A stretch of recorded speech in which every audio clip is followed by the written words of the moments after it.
তুই কি জানিস, কলেজের প্রথম দিনই আমি ওকে দেখেছিলাম। লাল টপ, খোলা চুল, মনে হয়েছিল যেন টাইম থেমে গেছে। আমারটা তো আরও ফিল্মি ছিল। বাইকে ব্রেক মেরে ওর বই পড়ে গেল, আমি কুড়িয়ে দিলাম।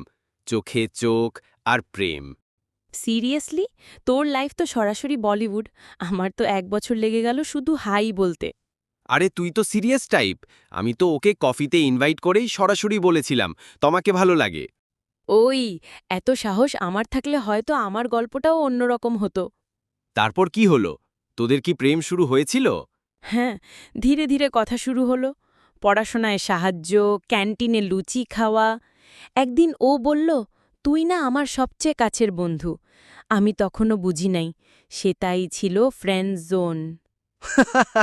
আরে দোস্ত, প্রেমে পড়লে ঝুঁকি নিতেই হয়। হ্যাঁ রে, তবে স্মৃতিগুলো এখনও মনে হলেই একটা মিষ্টি হাসি চলে আসে। ঠিক বলেছিস দোস্ত। প্রেম টিকুক বা না টিকুক, অনুভবগুলোই আমাদের জীবন।